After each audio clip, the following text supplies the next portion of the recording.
Hello, everyone. Hi, everyone.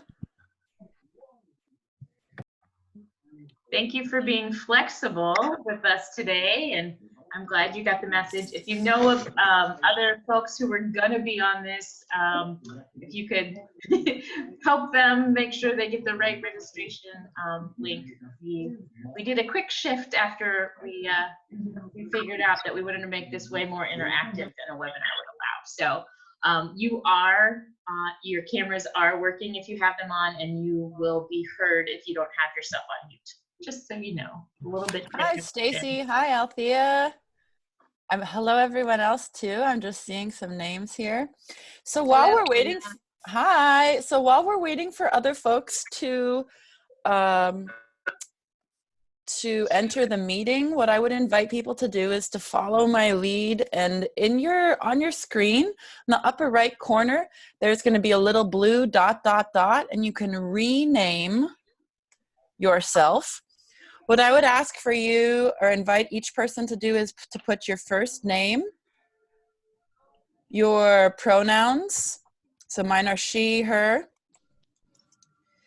and then to write, to include the indigenous land that you are living on right now, if you know it. If you don't, or if that's not as the type of language you would use in your context, then I encourage you to use what you to write what you would use in your context. So for example, I live in Seattle, which is on the unceded land of the Coast Duwamish people. So I'm going to put Duwamish, and then in parentheses, I'm going to put Seattle. So you're going to be able to see that in just a second from me. So if you hover over me, you'll see Anna, she, her, Duwamish, in parentheses, Seattle. And I'll invite folks to do that. And if you're able, I invite folks to go ahead and share your video if you feel comfortable, because I would love for us to be able to see who is here. I'm going to change my view so I can see. Hi, everyone. We've got more folks coming in. Looks like we have about 40 people in here. So we're going to wait just maybe one more minute, and then we'll welcome people as they come. But for those of you who are just signing on, we're inviting people in the upper right-hand corner of their screen. There's a blue ... for you to change or rename yourself on Zoom to include your name, first name, your pronouns, so mine are she and her, the indigenous land that you live on. And if you don't know that, I encourage you to look that up right now, or to just notice that you may not know it. For instance, mine is the Coast Salish Duwamish, because I live in Seattle, Washington. And then you can put in parentheses the contemporary name of where you are. So I'm in Seattle. Someone said, it worked. Great. All right. Hi, I'm going to just say everybody's name so you feel known. Hi, Stacy, Althea, Nicole, Sharon, Eliza, John, Eli, Kara, Bob, Grace, Deidre, Wendy, Katie, Mizzy, Rochelle, Christine, Kevin, Stacy, Becky, Lucy, Janet, Stephanie, Annie, Jen, Monica, Erica, Katie, another Jen, Jericho, and a phone number. It's great to have you all on here today, and I'll hand it over to Sherry. Hello, everyone. We're so glad you could join us today, and thank you for putting up with our issues this morning and joining us on this link. We'll continue to monitor and make sure that we get everyone who wants to be here. So again, if you know people who are trying to get on this webinar, please send them this link. It's open to everyone, so we hope that people find us. And AEE is the Association for Experiential Education. I am the executive director. We are a membership organization and an accrediting body, and we work with all different people who practice experiential education methods. So anywhere from kindergarten teachers through college professors, from outdoor educators through corporate trainers. So a lot of different folks are in our membership. It's a wonderful group of people who have values around lots of wonderful things that they've decided on as a group. One of those being social justice. So we wanted to make sure that in these webinars that we've been doing for the COVID-19 series that we included all of our values, and social justice was one of them. And so Anna Zarnik-Niemeyer has joined us today to provide this webinar for us. All of our webinars are available online at our website, which is www.aee.org. They're all free, and we've been providing a whole series of them throughout this time. If you have a webinar that you're interested in giving, we're happy to talk to you about that. If you have thoughts about a webinar you'd like to see, we're happy to talk to you about that too. My email I'm going to put in the chat, and you can send me whatever information you're interested in seeing, and we will try to make that happen. So there's my email in the chat box. Again, check out our website, www.aee.org, for all our free resources. We have a community library happening also. We've been updating it daily as new things come out about opening programs, about activities for the summer, about ways to stay safe. So thank you all for joining that and giving us resources and helping us out. And as a community, we can get this through this together. So again, Anna, thank you so much, and I'm gonna turn it back over to you. Great. Thanks, Sherry. Hi, everyone. If you're on video, can you wave to me so I can remember that you're actual real people? It's so good to see you all. My name is Anna Zarnik-Niemeyer. You're going to hear more about my bio in some of our case studies that we'll do today. And you'll notice that this webinar may be a little bit different from other webinars that you've been on, in that I'm going to ask for folks to be participative. After all, it is the Association for Experiential Education, so we'll talk about how we use experience as a source of knowing or as a way of knowing. But first, what I would invite us all to do on this webinar is to do some tending to ourselves. So take a moment. What do you need to be best present to this webinar? Do you need to stretch? Maybe get some water. Take this time. How are you sitting? How does your neck feel? What does your posture feel like? What's the light like? What do you need to be best present today together?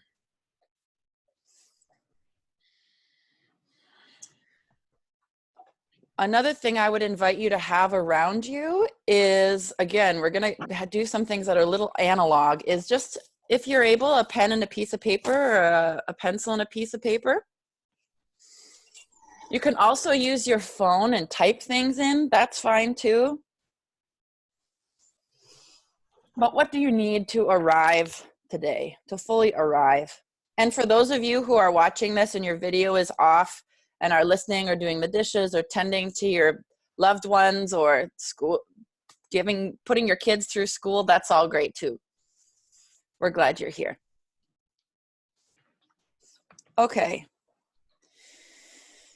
So the first thing I would invite for us to do as we ground and tend to ourselves is to remember that each box on our screen is a real human being. And so as a practice together, I will invite us all to take 3 breaths together. And to do that together and to be able to visualize it, I'm going to invite you to follow me in some motions of rising and falling with your hands, so we can all breathe together and feel where that is in our own context. So just like maybe get your hands ready and warm up. Okay, so 3 breaths together, breathing in and out. Breathing in and out. And a 3rd breath, breathing in and out. Thank you. I would also like to start this time just by making a few acknowledgments. One is a land acknowledgement, which is that I'm presently sitting on the unceded land of the Coast-Squamish people. Another acknowledgement is just that we are all arriving today with something. Perhaps there has been a death in your family or your circle. Perhaps you're grieving the ending or shifting of a job. Perhaps you're grieving not getting to be with family or going on a trip or being with loved ones. Perhaps you have some fear. Each of these things are true for each of us. And part of being attentive to how we show up in spaces is to be attentive and to notice ourselves so that we are responsive but not reactive. And that involves self-awareness.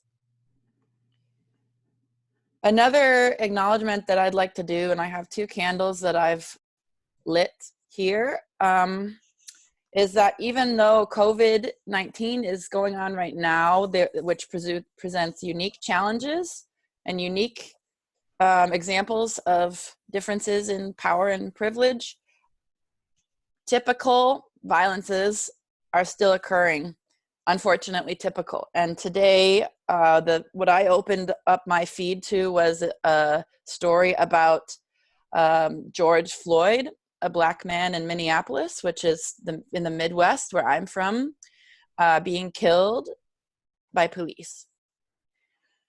And so, and also not long ago, Ahmaud Arbery was killed while jogging in Georgia, another Black man.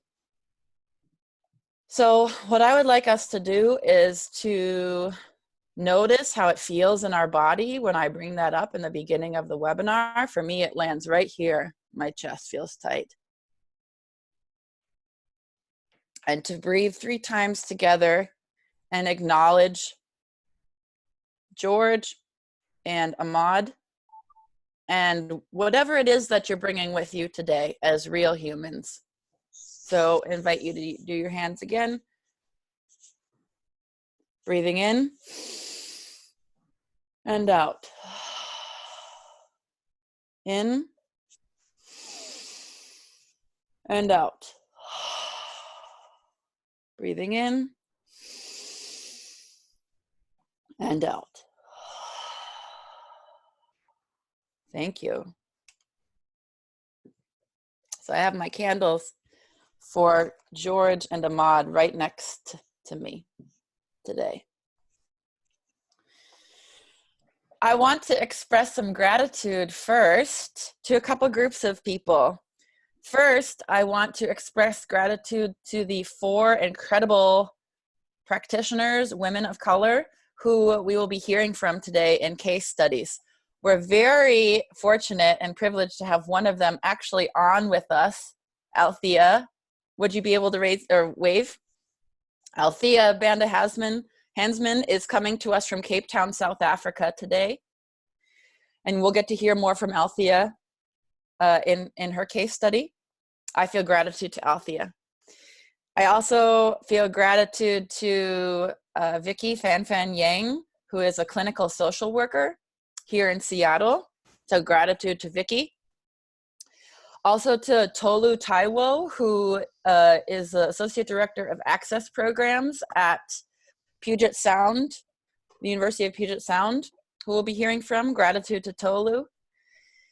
And then also my friend Charlotte Pfeiffer, who is a social worker in the Tulalip Tribe's Child Welfare Department, just north of Seattle. Gratitude to Charlotte. And I feel gratitude to all of you for showing up today. Not sure what time it is, where you are, but you chose to sign on for whatever reason.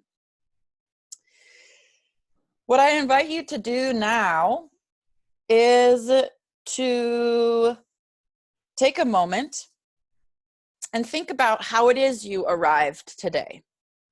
What steps had to happen before this moment in order for you to show up in this webinar? How did you find out about it? Who made the food that you may have eaten this morning? How did you become interested in experiential education in the first place, or social justice in the first place? Take a moment and see if you can choose one person in this whole journey, one person who has accompanied you to arriving in this space today. And I would invite you to, if you feel comfortable, just put your hand on your heart and think about that person.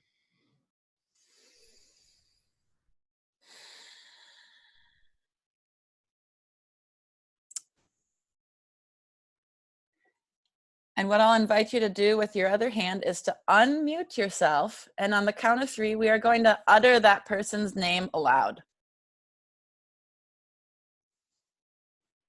This is an experiment. So upper right corner of your little, I think I can unmute you as well. As you feel called and able, on the count of 3, hands over heart, we will utter the name of this person to whom we feel gratitude. 1, 2, 3. Anne. Thank you. I invite you to mute yourself again.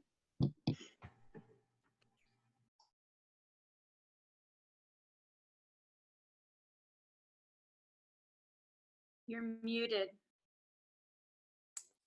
Thank you. As we enter into the content portion of this, I invite you to feel held by that person, to bring them into this space with you. Maybe after this call, you want to contact them and say, we did this webinar and I feel grateful for you. Lastly, I'd like to express gratitude for the Association for Experiential Education for hosting. I've been working with them on the way that we do this, because it's not just the thing. As we know in experiential ed, it's how we do the thing. So one of the things I feel grateful for is because each of our presenters today who have contributed are women of color, and who are working in their contexts and are from, because the Association for Experiential Education has historically been a majority white organization. What I have asked is for, if they don't have a budget for webinars, to be able to provide some sort of compensation or resource for our presenters today. So I want to thank the Association for Experiential Ed, because they have given each of our 4 contributors an e-membership for the year, because there's not a budget. And again, it matters how we do the thing, not just what we do. And so if I encourage you, are using and learning from resources from communities that are marginalized or are particularly marginal to your organization, to pay them or to compensate them. And I feel really grateful and proud that AEE has committed to that. And they're also giving me a 1-year online membership. So again, how we do what we do matters. Just a bit more about how this time will flow. We have an hour and a half together. I know people will be signing on and off, but this was sort of the welcoming time together. Part 2 is going to be going into some short, about 10 minutes on some terms and some theory that you can take home with you. What I'm going to do is paste into the chat right now this is a tiny URL that will lead you to a Google document, which will be a crowdsourced resource for us to be able to drop in resources as we think of them. If something that I say or someone else says makes you think of something, drop it into this resource list, and then I will cultivate it and we'll send it back out to you. I've already put some things in there, and what you'll see at the end is that each of our contributors have offered 2 fund shifting sites that they are recommending that we give to. And I'll speak more about fund shifting, but also fun shifting. It's fun to get a donation. That they have asked that we consider shifting some funds to. And I'll speak more about why I use the term fund shifting in a bit. So I'm going to go ahead and so we're going to do the terms and the theory portion. And then we're going to go into the case studies. And this is where you're going to get to hear videos from Althea, Charlotte, Tolu, and Vicky.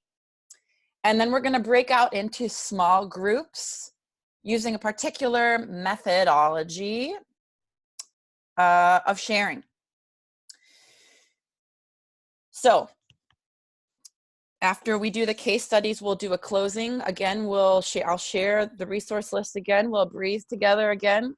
We'll offer gratitude and we'll depart. And that will take us through. So can you give me I really appreciate nonverbals because I can't hear you.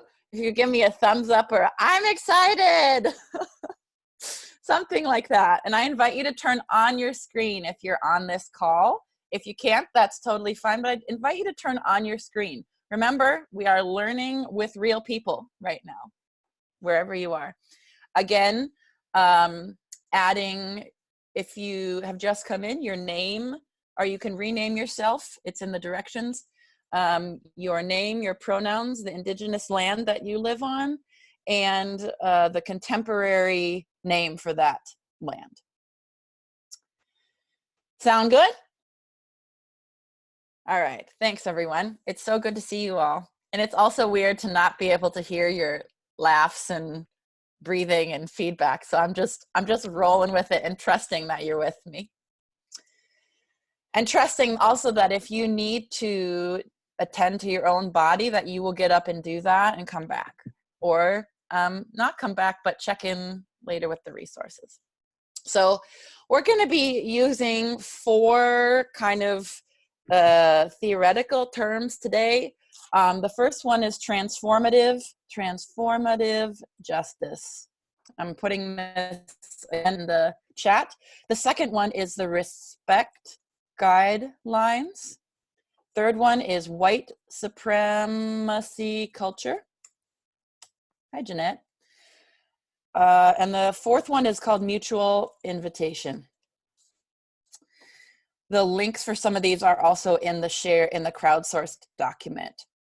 So the reason why when I was asked to do this webinar, it was right during a time to share my screen when I was looking at ways that I could be present to COVID-19 as a person who is white, as a person who is on indigenous land, who's middle class. And I was looking through different threads. And I found this. This is on Instagram. I'm not sure, I hope you can read it. A system cannot fail those it has never been protected to build. And so I was starting to notice for myself, a person who had a fair amount of privilege, I was even starting to feel how the system was starting to fail me. How I had lost my constellation of 3 jobs, how I'd lost my permanent housing, and I was still able to get resources, but it was becoming more clear to me how there are flaws in the system. I'll read this out. Capitalism is a tool of white settler colonialism. Its success is measured by its ability to aggregate or collect wealth for the privileged classes. That wealth is created through the systematic theft of workers' wages, through coercing us into competition with each other, through the strict enforcement of violent hierarchy, and through the destruction of stolen land bases. The inequality it generates in its wake disproportionately affects BIPOC, that's Black, Indigenous folks, and people of color, and leaves us vulnerable to the whims of colonial power and poorly equipped to navigate large-scale crises like COVID-19. So on one hand, I thought, yes, I know this to be true, that our systems disproportionately affect people on the margins. But the other thing that I know to be true is that each of the communities that this affects also has its own wisdom and its own ancestral resources and its own resources from within that community that it uses to lift that community up without government support, without official support. And partially the reason for that is because the systems have never served those communities. They have never benefited those communities in the way that they benefit other communities. So I had these two kind of conflicting pieces, which is that these systems are flawed, but also I don't think that we're giving enough credit to the wisdom in marginal communities and the meaning making and the knowledge building in marginal communities. So that led me to think more about transformative justice. And transformative justice, it has traditionally, I'm going to pull up a little page on it. Boop-a-doo. All right, we got the page on white supremacy culture. We got the page. Okay, I'm going to pull up this page. Transformative justice is a term that's often used in the context of responding to violence. There's this great book that's out recently called Beyond Survival, Strategies and Stories from the Transformative Justice Movement. If someone would go ahead and pay, I think this is in the crowdsourced document, but if someone would be willing to paste this website into the crowdsourced document, I'd be grateful. So I'm gonna just have us look at this first line here. Transformative justice seeks to solve the problem of violence at the grassroots level without relying on punishment, incarceration, or policing. Community-based approaches to preventing crime and repairing its damage have existed for centuries. And then I'll stop there. So transformative justice acknowledges that there are resources within communities, and the communities can serve each other from within that community, and do not necessarily rely on official or structural government resources.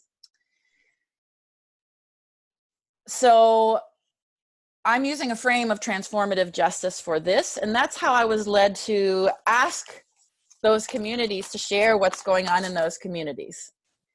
And I think that that's really important, to acknowledge the resources, the knowledge, the wisdom, and the brilliance that comes from marginal communities. So that's transformative justice. There's more on that. There's actually a really pretty good Teen Vogue article on transformative justice, which sounds funny, but interestingly, Teen Vogue is doing some of the most innovative and justice-centered that's out there today, which is kind of amazing. And that's due much to the fact that they had a brilliant editor for a while who was a wonderful woman of color. Let's go now to respect guidelines. This is kind of what we would call, for many of you in experiential education land, this would be like a full value contract or a list of agreements. I'm using this resource from the Kaleidoscope Institute. The Kaleidoscope Institute was founded by Eric Law, who is a man of Asian descent who is in the LGBTQ community. He's also a PhD and a reverend, a minister in the Episcopal Church, which is a Christian denomination. So what I would like to do, and let's just see how this works, is to have people popcorn. I think there are probably 40 or 50 people, but take a moment, and if you are able to be brave and try unmuting, I would ask for people to read one letter. So I'm going to do the first one, and then I will wait for someone to unmute and read E. Are you all able to see the screen? Can you give me a thumbs up? Are you able to read it? Great. Respectful communication guidelines are: take responsibility for what you say and feel without blaming others. And then I will invite someone to go. E, use empathetic listening. S, be sensitive to differences in communication styles. P, ponder what you hear and feel before you speak. E, examine your own assumptions and perceptions. C, keep confidentiality. T, trust ambiguity because we are not here to debate who is right or wrong. Thank you. That was great. I encourage you to look at this and select one of these guidelines that you would like to be particularly attentive to today for yourself. And then I'm going to paste them in the chat so that we can refer back to them.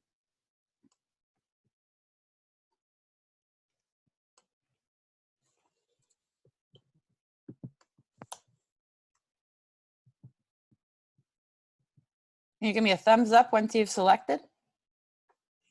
Great, thank you. So another resource from the Kaleidoscope Institute is a beautiful way of sharing time, airtime and power and space in small group settings. We are going to go into small groups after these case studies. So that resource, and again, this toolkit is in our crowdsourced resource list, but this is a process called mutual invitation. And because that worked so well, I'm going to invite different people to unmute and read. So I will start with this first line, and then I'm going to ask for one person to read this first paragraph, a different person for the third paragraph, and the third for the third paragraph. Sound good? Can you give me a thumbs up? Great. Mutual invitation. Again, this is from the Kaleidoscope Institute. In order to ensure that everyone who wants to share has the opportunity to speak, we will proceed in the following way. The leader or a designated person will share first. After that person has spoken, he or she then invites another to share. Mm-hmm. Whom you invite does not need to be the person next to you. After the next person has spoken, that person is given the privilege to invite another to share. If you are not ready to share yet, say, I pass for now, and we will invite you to share later on. If you don't want to say anything at all, simply say pass and proceed to invite another to share. We will do this until everyone has been invited. We invite you to listen and not to respond to someone sharing immediately. There will be time to respond and ask clarifying questions after everyone has had an opportunity to share. Okay, thank you. So just to review, we have three options in this. As if you are invited, you have the option to share. You have the option to pass. And you have the option to pass for now. And it's the job of the group to ensure that, because we'll be in small groups, I can't unfortunately facilitate each group, to ensure that that person has the opportunity to be come back to, that we remember that person. And I just want to acknowledge Stacy, who's on this call, who is one of the facilitators for the Kaleidoscope Institute, and who is one of the people that I learned from. I want to acknowledge and say thank you to my teachers in this time too, which is very important, because everything that I know is both knowledge in my body and my own wisdom, but it's also a crystallization and a constellation of many teachers who have supported me, and many times that those teachers are teachers of color. So I want to acknowledge and thank Eric Law and Stacy Kitahat. I want to make sure I'm saying this correctly. Stacy, would you be able to say it for us online? Would you be willing to do that? That's right, you got it. Yeah. Kitahata. Great, thanks, Stacy. I also want to. Good job, Anna. I also want to acknowledge some people in education, some I will put this in the crowdsourced document, who have affected my thinking, shifted my thinking. One is the Black feminist writer Bell Hooks. Also educator and Black feminist scholar Beverly Daniel Tatum, who wrote the book, Why Are All the White Kids Black Kids Sitting Together in the Cafeteria? We'll use one of her metaphors here together today.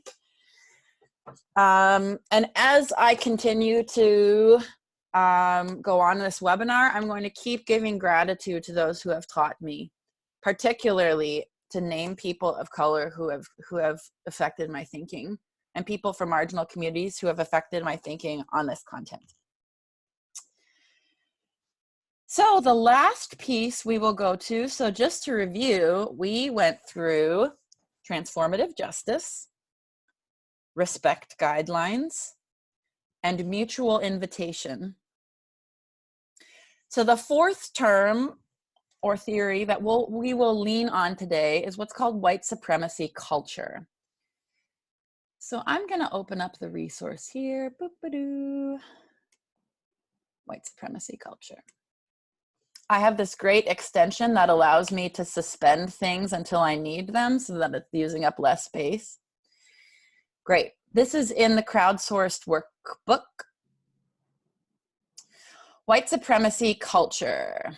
All right, so I'm going to highlight this and ask again for folks who have not yet contributed that we're going to do a reading together. So I'm going to start, and I will invite someone to read the second paragraph, the third paragraph, and then I'm going to scroll down and we're going to read through the characteristics of white supremacy culture. I'll paste them then into the chat. Okay, so again, I'll start with the first paragraph. White supremacy culture is the idea or ideology that white people and ideas, thoughts, beliefs, and actions of white people are superior to people of color and their thoughts, ideas, beliefs, and actions. White supremacy culture is reproduced in all the institutions of our society. In particular, the media, the education system, Western science, which played a major role in reinforcing the idea of race as a biological truth, with the white race as the ideal top of the hierarchy, and the Christian church have played central roles in reproducing the idea of white supremacy. For example, that white is normal, better, smarter, holy, in contrast to Black and other people and communities of color.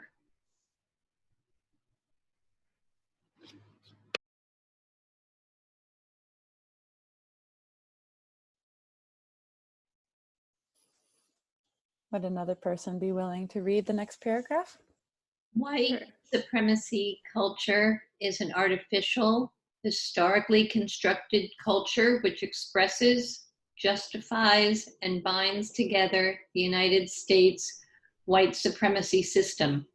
It is the glue that binds together white-controlled institutions into systems and white-controlled systems into the global white supremacy system. This is from Sharon Martinez and the Challenging White Supremacy Workshop.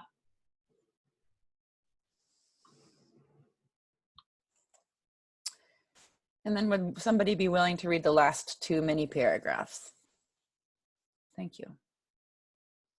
For more in-depth discussion on why Black lives haven't mattered, the origins of Western racism in Christian hegemony, check out Paul Kibel's blog here. For more in-depth discussion on the doctrine of discovery, manifest destiny, and American exceptionalism, check out Paul Kibel's blog. Thank you, everyone. So now I'm going to scroll down and I will copy and paste this into the chat as well. Actually, would somebody else please do that? I'm having trouble getting to that. I'm going to list the characteristics of white supremacy culture. What I would invite you to do as I list this is to just notice how they land on you. So what's happening in your body as you hear them? What's your response to hearing them? So just notice. Perhaps you can ground or put your feet on the ground. You could try a hand on the chest or a hands on the table. How does it feel to hear these? Check in with yourself. The list of white supremacy characteristics includes perfectionism, a sense of urgency, defensiveness, valuing quantity over quality, worship of the written word, belief in only one right way, paternalism. Ooh, my body's starting to feel these. Paternalism, either or thinking, power hoarding, fear of open conflict, individualism, belief that I'm the only one who can do this right, a belief that progress is bigger and more, a belief in objectivity, and claiming a right to comfort. And what these theorists share, oh, well, let's just take a breath after we hear all those. Whew.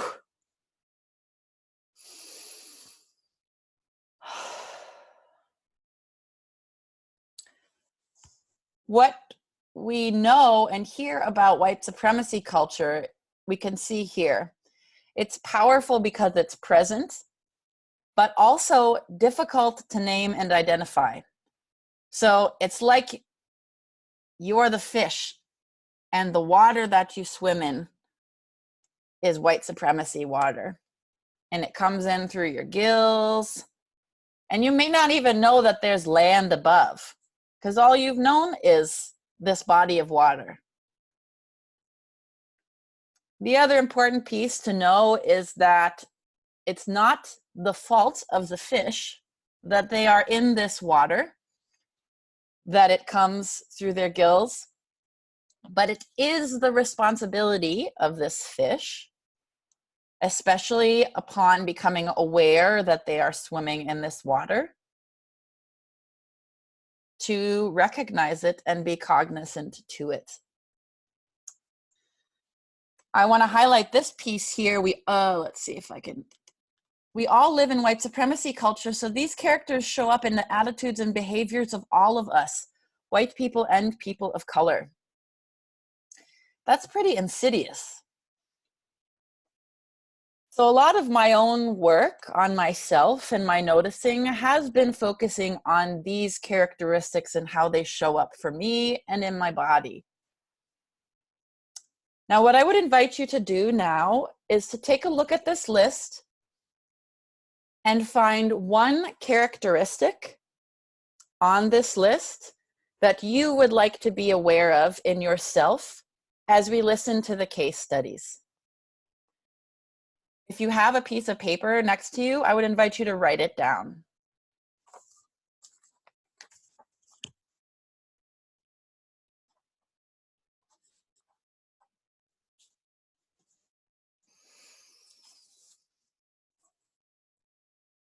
Okay. So again, together, we have gotten to discuss transformative justice, the respect guidelines, mutual invitation, and white supremacy culture. As we transition into hearing the case studies, I want us to be aware, again, that these are real people. These are actually, they're all my friends. Good people, important people, who are doing incredible work in the world, who are also affected, as we all are, by white supremacy culture. So what I would invite us to do in that transition is to center and notice, where are you right now? Where's your body at? And for us to all breathe together again, as we transition into a listening mode, and then also a discussion mode. So could we breathe together again using our hands? Breathing in and out. In, out. Breathing in and out. We are halfway through this webinar. Can you give me a little thumbs up or a little lovin' so I can see your hands that you're here, that you're still engaged? Great, awesome. I'm not alone in my little basement apartment. It's so good to see you all. Okay, as we go into this case study portion, the way that I will invite us to engage together today is that we will do a series of 3 video sets. And after each video set, we will break out into small groups for discussion. And here's the thing, using mutual invitation. So we will use mutual invitation in the small groups. And Sherry and Anna, could we do 4 people in the small groups instead of 3? I think that will give people the opportunity to practice mutual invitation. Yes. Is that possible? Yep. Great, thank you. As we go into the case studies, what I'd like for us to think about is non-normative ways of knowing, or what we would think about as epistemology. So epistemology is a term for how knowledge is built, how, I'm gonna paste, or could someone type that into the chat if you're familiar with it? How knowledge is built, how it's transferred, how it's held up, how it's deemed to be legitimate knowledge or not legitimate knowledge. For those of us in experiential education, we, I think, mostly believe that experience is a valid and important, and we think probably essential source of knowledge. So we would have an experiential epistemology. Now, what I want to focus on today is thinking about different ways of knowing. So experience as an important way of knowing. Would somebody be willing to, I'm going to list out five different ways of knowing, if someone could type these down into the chat as I am listing them. So one would be experiential.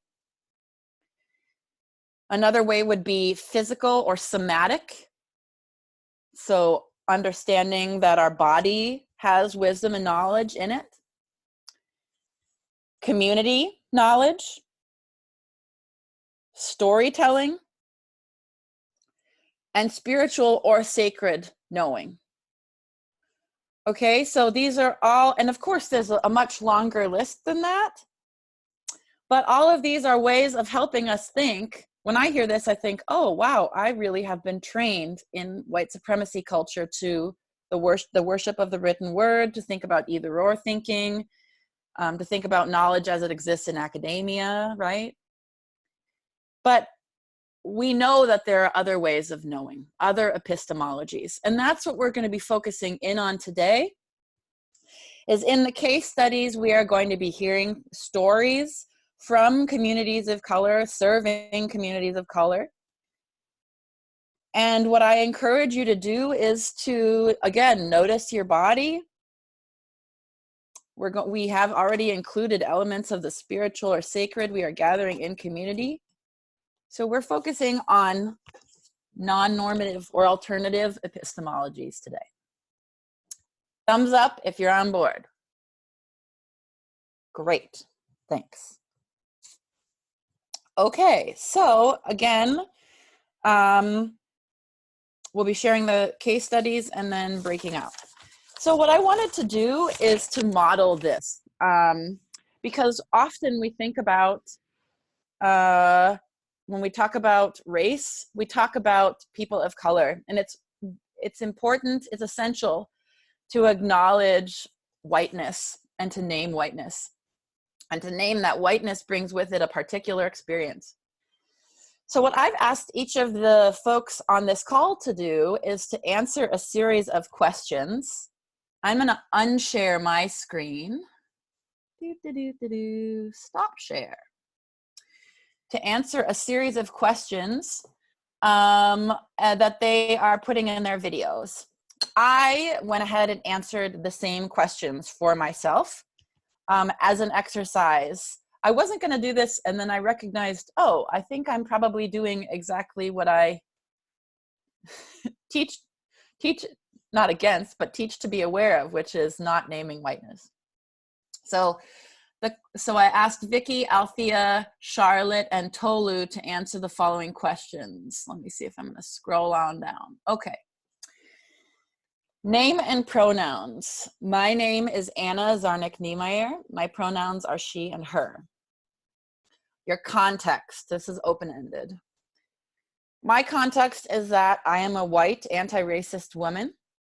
I am a person from the LGBTQ community. I'm a queer cisgender woman. I'm a seminarian. So I am, and this is where you get to hear some about me from my bio. I started my work in higher education doing social justice work, and now I am in training at Seattle University's School of Theology and Ministry to be a Lutheran pastor. I'm a longtime member of the Association for Experiential Education. I'm temporarily able-bodied. I'm a middle class, and I have generational privilege. My parents, who are both white, live in Wisconsin and own land on the Fox and Oneida land. I also have contextual vulnerabilities. During COVID, I lost 3 of my part-time jobs that I've been doing while I'm in my second master's program. I lost permanent housing, and my school went online. I am a Midwesterner living in the Pacific Northwest on unceded Duwamish land. The other question I asked for folks to answer was how you identify, and that is sort of similar to the context, but what I say is often I identify as a white anti-racist woman, not a non-racist woman, but an anti-racist woman actively working on my own white supremacy culture, and I am a queer Christian. How has my community and the community I serve been uniquely affected by COVID-19, and what do I wish others would know? I had to think about this because most of my community around me right now in my temporary housing is upper middle class white folks in Seattle, landowners. And I wanted to share some of my noticings and some of the noticings of others around me and my classmates. I think that many of us are noticing and are becoming exposed to systems and the brokenness of systems, perhaps in ways that we haven't previously been privy to because of the water that we swim in, particularly those who are white or who experience privilege. I'm experiencing greater dependence on community and also greater dependence on those very systems that are broken. I notice that people are experiencing a lack of control and a lack of certainty around me. And through this, I'm noticing that people are beginning to respond to seeing these disordered systems, namely that COVID is disproportionately affecting people of color and those with disabilities. So in light of that, the people around me in my communities are grappling with their concrete decisions because they know in a new way that their concrete decisions like mask wearing or travel affect the more vulnerable. They're also engaging in what I hope and what I see as important inner work. And one of the people that I learned from is Tada Ozumi, who is in the crowdsourced document, who does work on cultural somatics and how white supremacy culture affects our cultural body, essentially. And Tada talks about it as something that we need to heal from. So I am seeing this healing happening in ways that I hope are addressing white supremacy culture.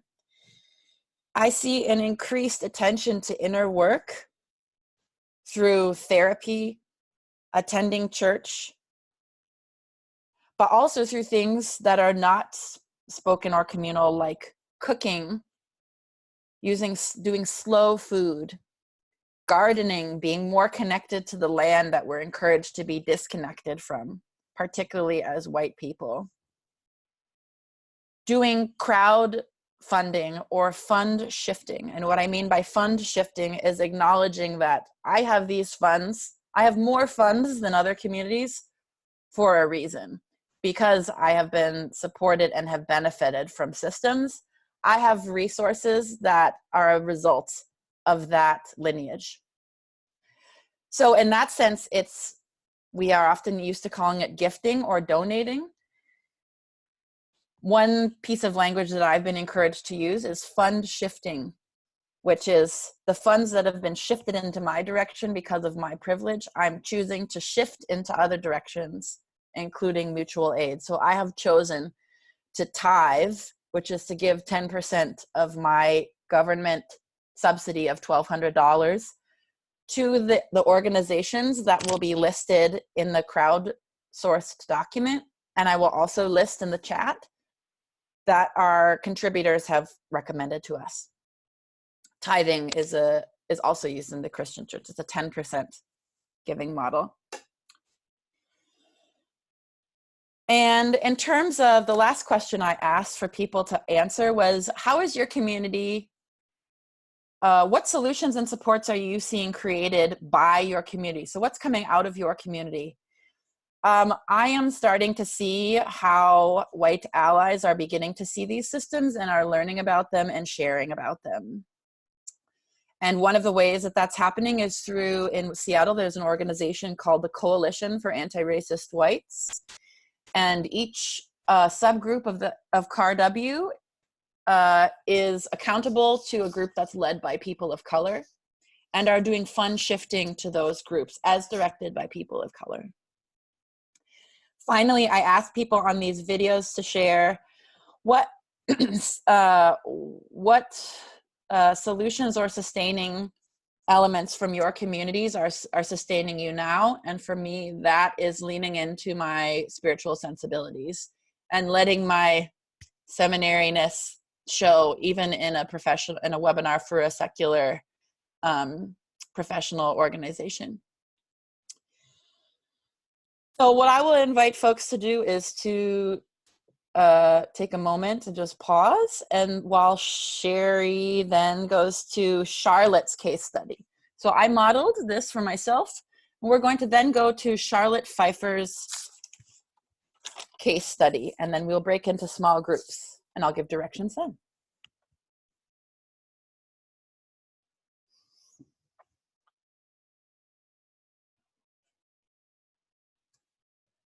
Good to go.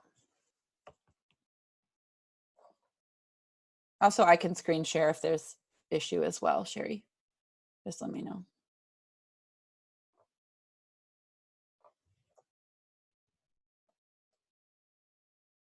Are people able to see it? Is it starting?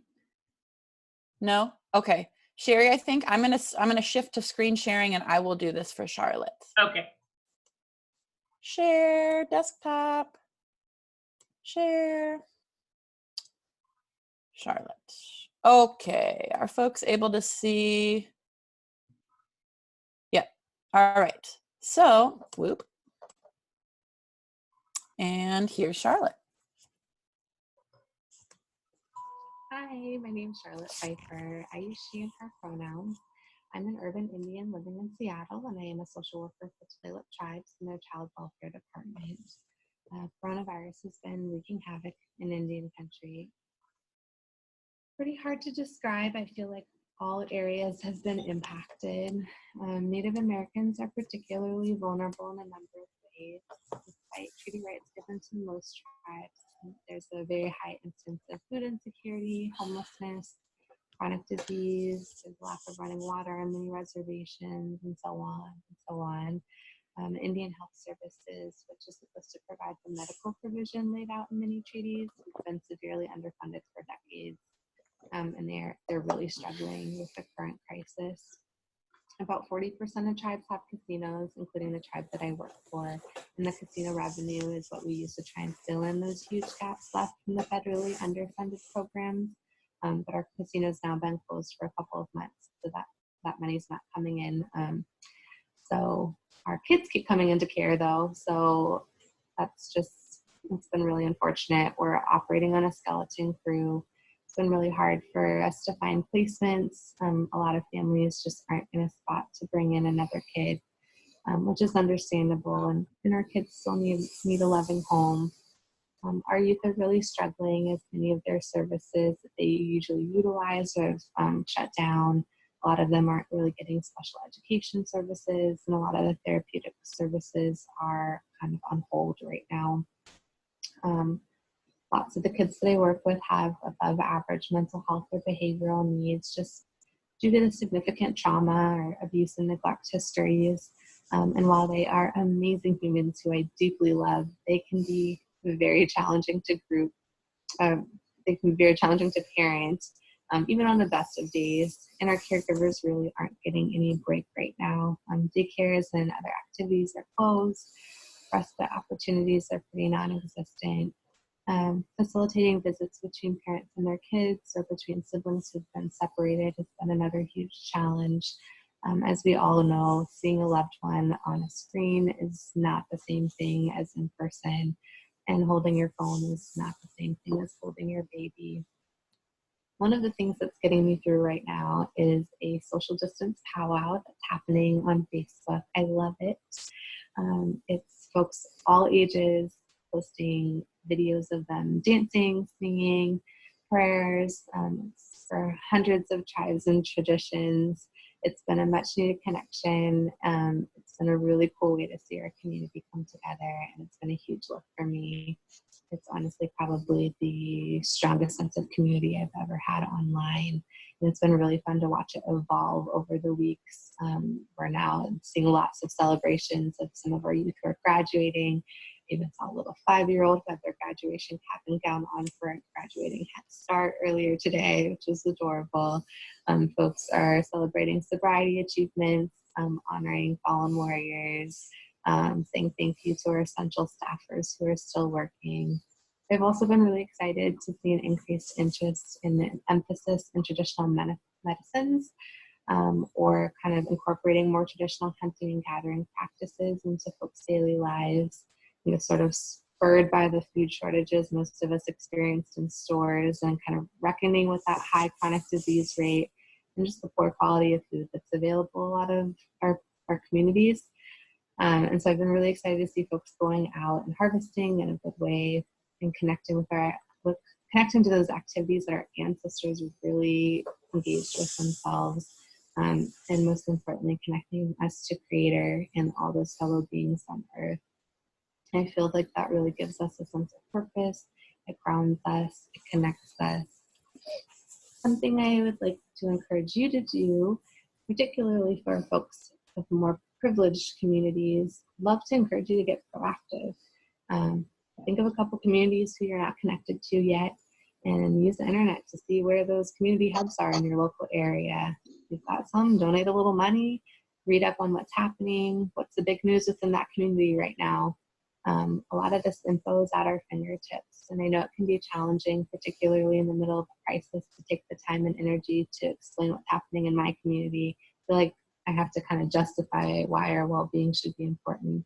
So if you've got the ability, do a little bit of that legwork yourself. Thanks so much, and I hope you all stay well.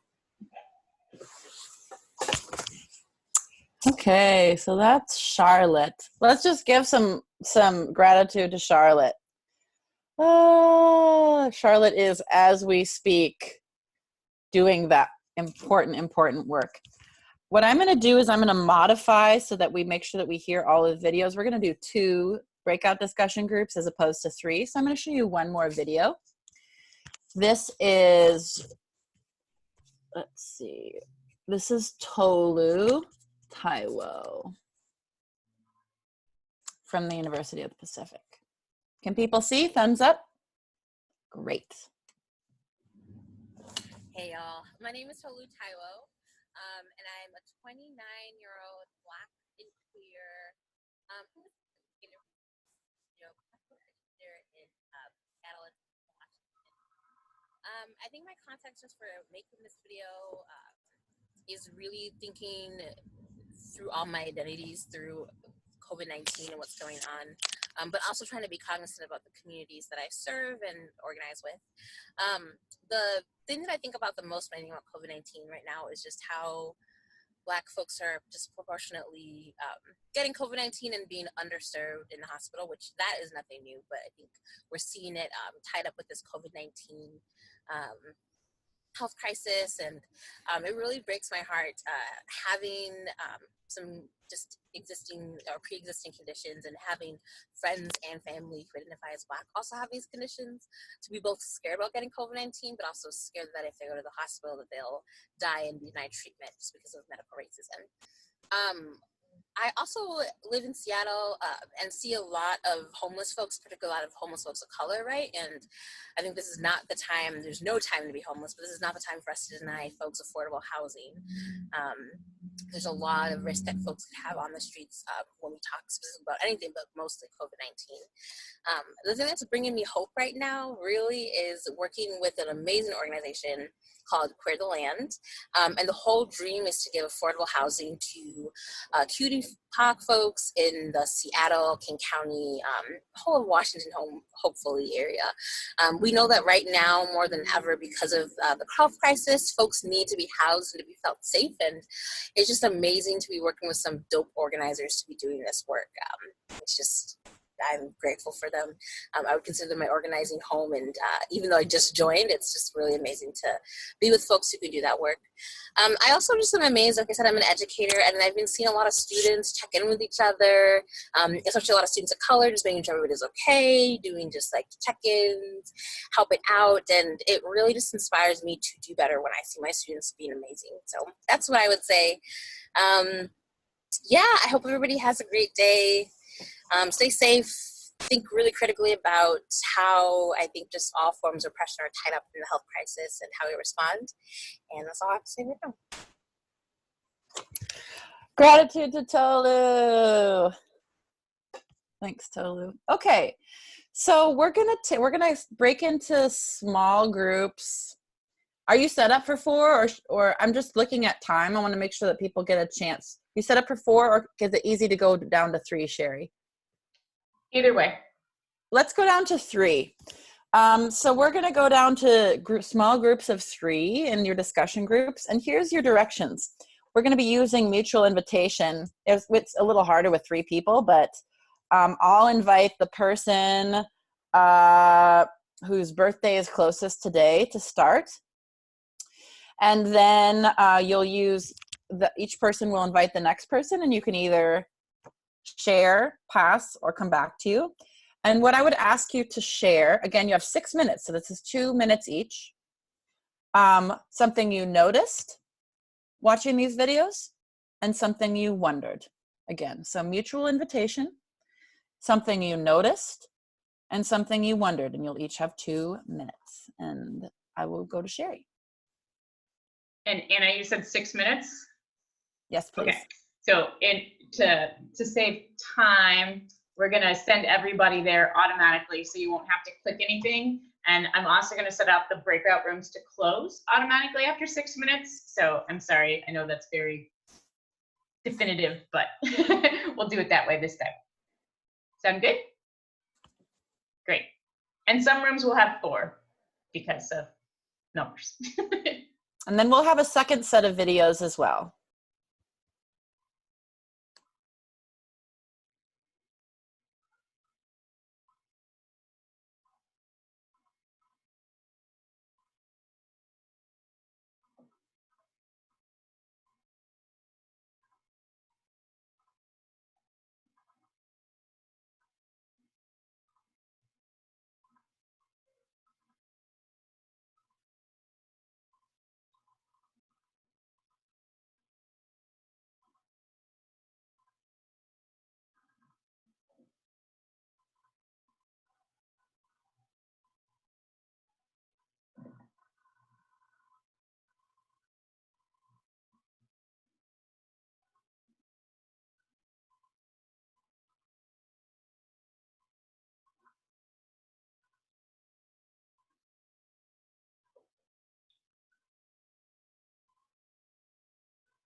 Look at you all coming back early.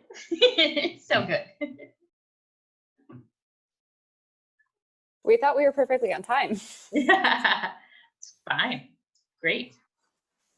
Hi all. So I'm gonna paste There's only a the, couple that's in here right now, just FYI. yes, okay, thank you.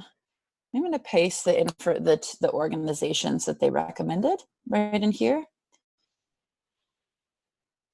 Great.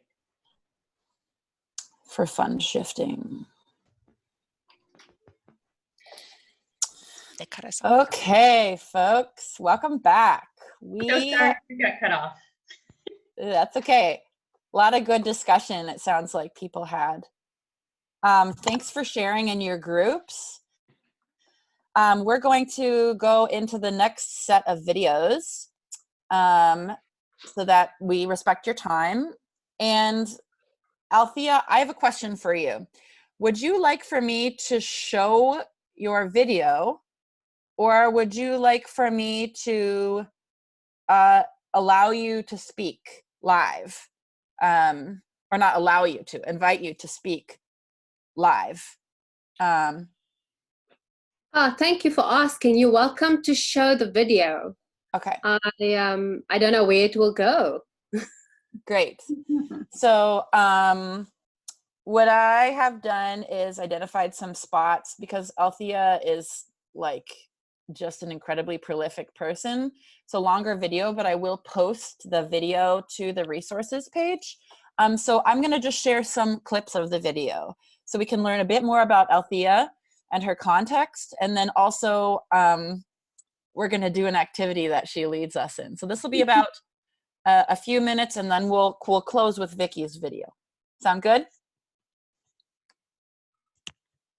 Okay, I'm gonna screen share. Boop. Share. And there she is. Great. Hi everyone, I am Althea Banda.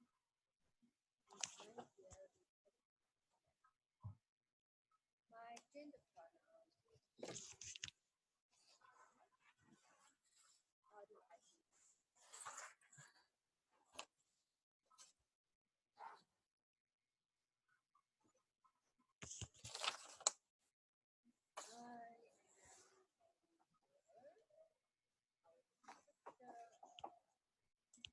And I think people are having trouble hearing it. partner in an interracial marriage to my husband, Jürgen van der Hansman. Is that better? From Germany. We've been married for over No. No? Okay. So I'm on full sound. I also work as a coach. Is that better? Facilitator, consultant, and spiritual accompanier. Yes? So what's my context in which I'm living life under COVID-19? Yeah, I think people are still having trouble, but they're saying that in the chat. Okay. I'm happy to talk to it. Okay. Thanks, Althea. So we have probably, if you could speak to context, gosh, you said so much great stuff in this video. I will share it with people. If you could speak to context, and then what you do and what you're seeing happening in South Africa, related especially to what you shared about listening circles. Mm-hmm. Yeah, so thank you. So I have multiple contexts. I'm living in a mixed race community that historically used to be white. And so people are out more on the streets. We, at the moment, are in stage 4. We've got a 5-stage system. So stage 4 is that we can go and walk in the morning between 6 and 9 o'clock in the morning. So the community walks that time. And so it's a middle-class neighborhood. So I'm aware also of privilege. In our Black townships, there is no possibility for social distancing because it's overcrowded, because the government in the height of apartheid force removed 87% of the country to live on 13% of the land.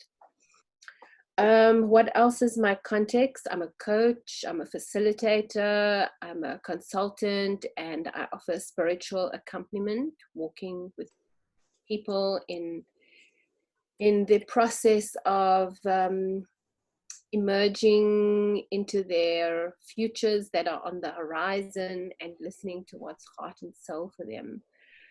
I'm a Black woman of colored ethnicity.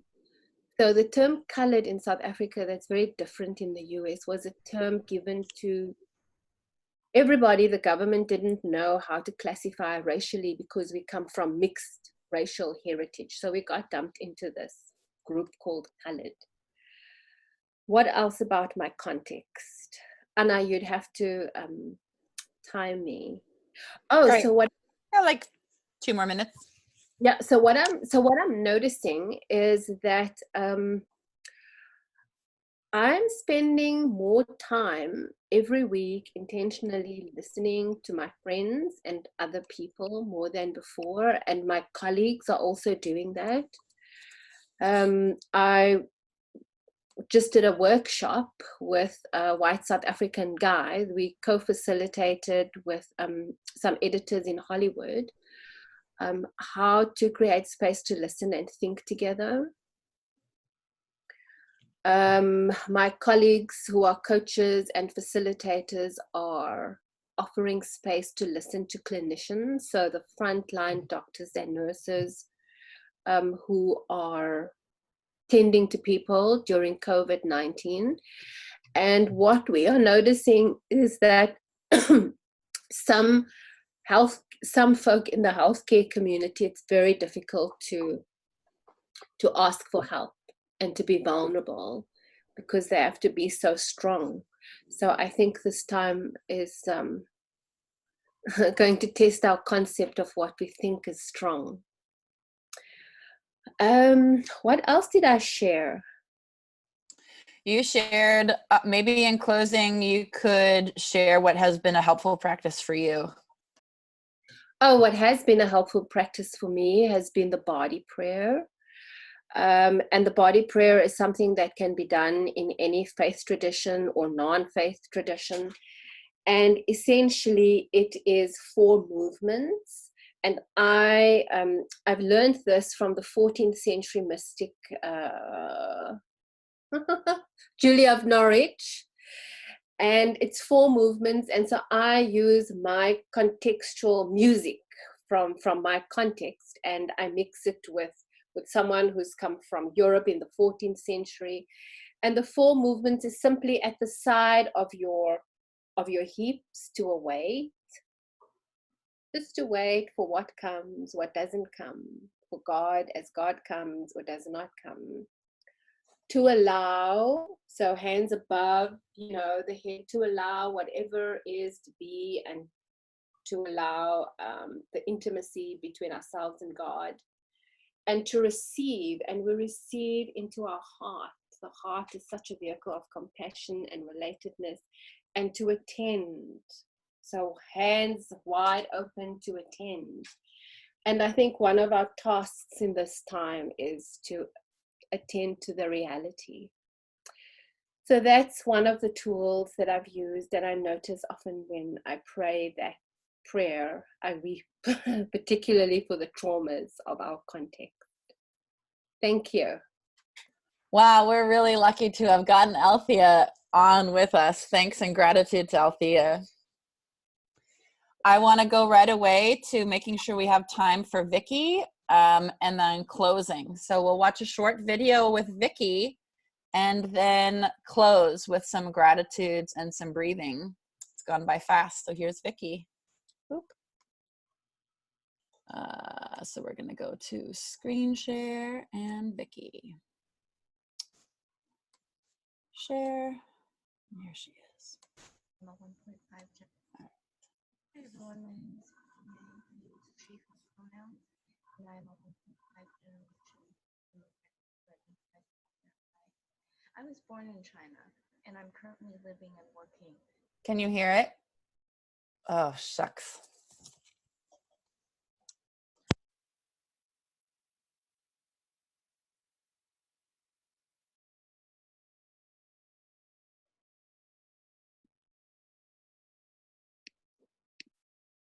Hi everyone, my name is Vicky Yang. I use she, her pronouns, and I am a 1.5 generation immigrant who identifies as queer and bi. I was born in China, and I'm currently living and working on the unceded territories of the Duwamish people in Seattle. I currently work as a clinical social worker, and my community and the greater Asian Pacific Islander community has experienced both overt and covert racialized acts emboldened by the COVID-19 pandemic. This includes and extends to affecting API healthcare workers in clinic and hospital settings. In the early days of the outbreak, before masks became standard protocol, I would hear people straight up state to Asian healthcare workers that they shouldn't be here because it's their problem. They would ask Asian and POC healthcare workers if they have coronavirus outright. And I would like these people to know, and others to know, that their concern is unbased, and that the fear is rooted in racism that seeks to divide us rather than unite us.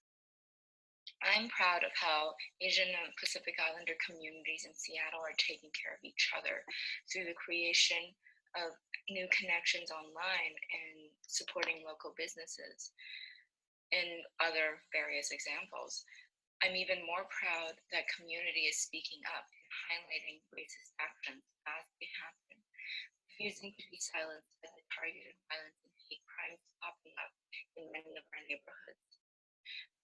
And I'm in awe of my fellow API healthcare workers who continue to model compassion and care to get their job done well, despite whatever discriminatory comments might be coming their way. I see community finding new ways to support each other virtually in this time. For example, support the ID Facebook group is just one way community is ensuring each other is taken care of. I have so much gratitude for folks who are donating food and supplies to healthcare workers. And in the smaller micro way, I am so grateful for the ways we individually check in with each other and our friends, how we hold space for each other to heal from both racist encounters and systemic discrimination.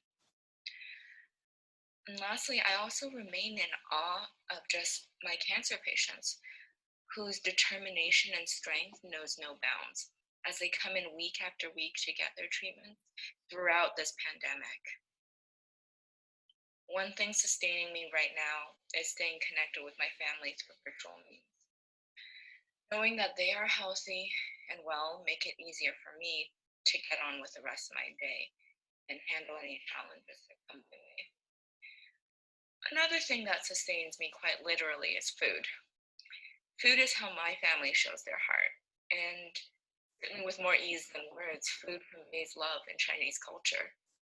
Cooking recipes like fried rice, congee, tea eggs, these recipes that my grandparents and parents have taught me is a comfort at this time when I can't physically be close to them.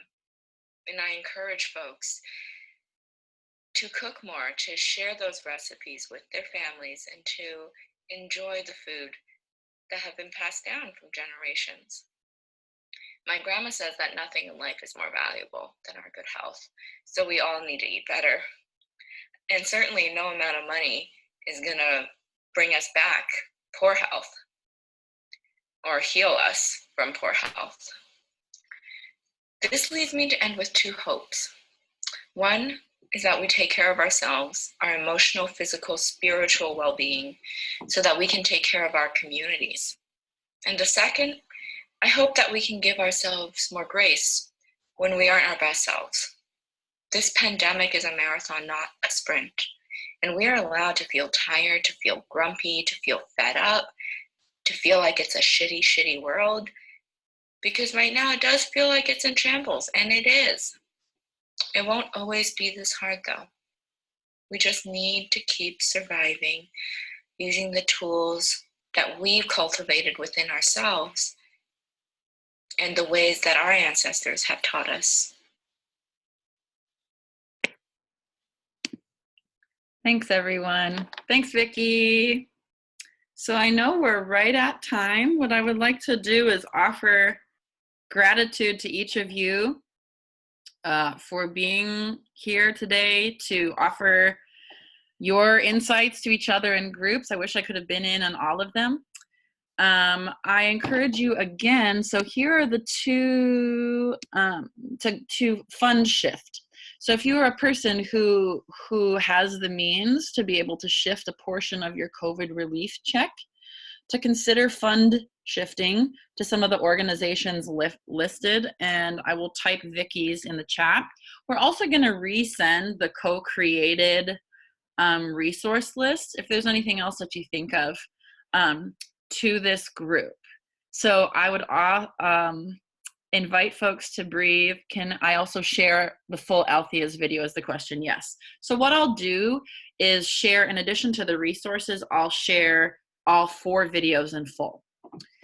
Or if there's a way to listen again, that's what I'll do. What I invite us to do in closing is to breathe together one last time. You're the ones who stayed on us, stuck it out the whole time.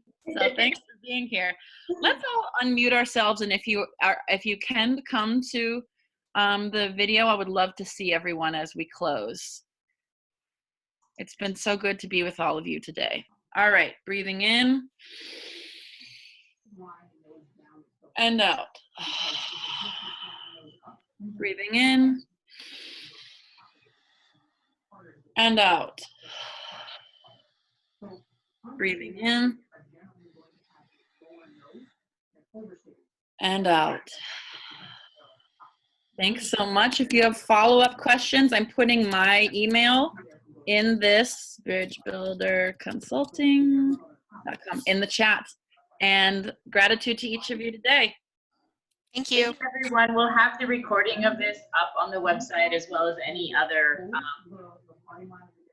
documents or information. I know there's a lot of stuff in the chat. We'll make sure to send that to everyone too.